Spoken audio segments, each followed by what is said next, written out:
would like to end off micro-module 5 of our first module by going through some frequently asked questions. So I literally went onto the internet and asked what are the most frequently asked questions about temporomandibular disorder, and this is what came up.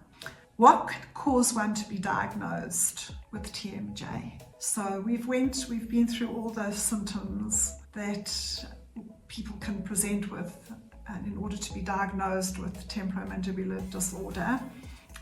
As I've mentioned a few times, TMD, temporomandibular disorder, incorporates temporomandibular joint disorder and myofascial pain dysfunction syndrome. Does TMJ disorder get worse without treatment? And the answer is sometimes not. Sometimes it's a transient thing and it comes right on its own, or sometimes that fibrocartilaginous disc forms scar tissue, but the causes, one still has to deal with the underlying causes. Those causes generally don't go away and need management. Even if that fibrocartilaginous disc has managed to replace itself with scar tissue, one still needs to manage the disorder. Who is at greater risk? Oh, sorry, just to go back, chronicity is a thing, as mentioned when we went over the mind map. So it does tend to be a chronic condition, and all chronic conditions need management. Who is at greater risk of being diagnosed? This is quite interesting. The peak time where people suffer with this is usually 20 to 40-year-olds. In my experience, that's not the case always. The youngest person I treated was a little girl who was 4.5.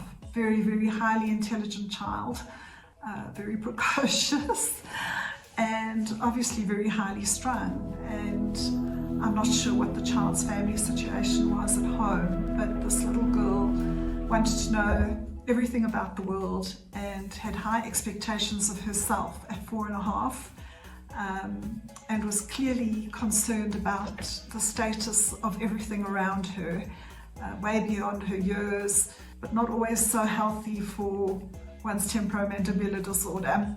So that was that little girl. And then the oldest person I treated, in actual fact, was a lady of around about 86 years old, and she had a differential diagnosis made eventually.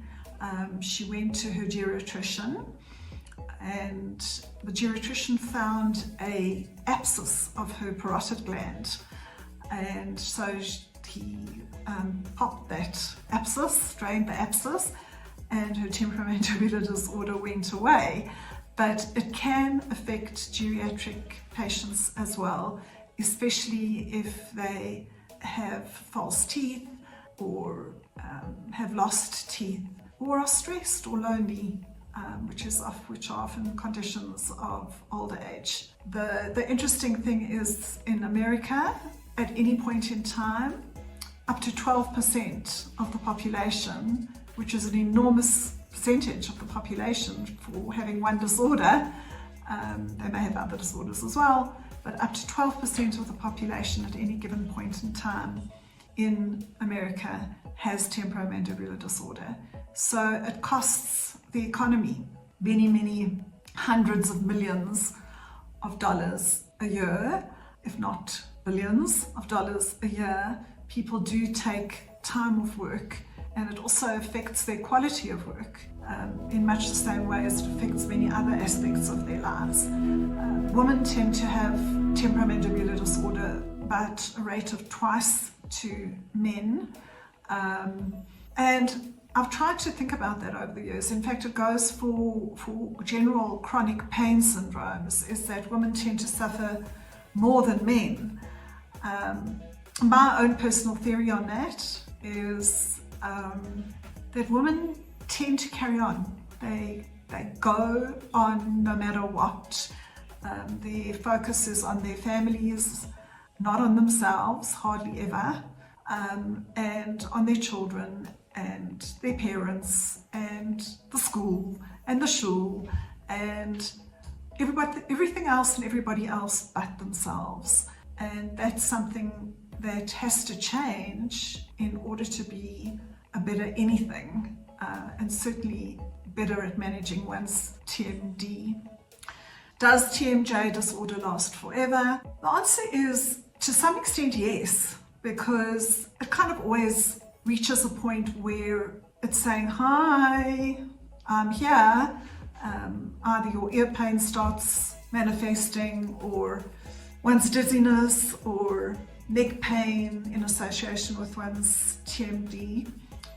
So to some extent, yes, this requires ongoing management, and the time to manage it is when things are going well, not when things are starting to manifest in a more significant manner, because the more one manages things well, the more the condition stays away. And that goes for general management of ortho-neuromuscular conditions. And then an interesting fact is about the jaw, is that the jawbone, the mandible, is the only bone in the body that is bihinged. In other words, there are two fixation points or attachment points, being the temporomandibular joints. So it is the only bone, single bone in the body that has effectively got two hinges or two sides or points of attachment. And whatever is happening on the one side is going to affect the other side. So you're not just treating one temporomandibular joint. Generally speaking, there is almost always one that's more affected than the other, but both, sometimes both. And they do definitely affect each other because there's a commonality between the two. Thank you so much for listening to Module 1. And in Module 2, we are looking forward to speaking about the following: mobilization of the TMJ, self-mobilization through exercise, and different little strategies that we can use to help mobilize our jaw during the day. That's the first thing. The second thing is that we're going to learn how to strengthen the jaw. And we're going to differentiate between strengthening the jaw and having a tight set of musculature that surrounds the jaw. There's a difference. And we are going to teach you how to deactivate muscle spasm in the musculature of mastication, or the chewing musculature. Mastication is a word for chewing. And then we are also going to teach you some gentle massage techniques for that. We are also going to be teaching you how to deactivate trigger points, which are points of inflammation within the muscles, particular points that refer into other areas. I look forward to seeing you in Module 2. Thank you.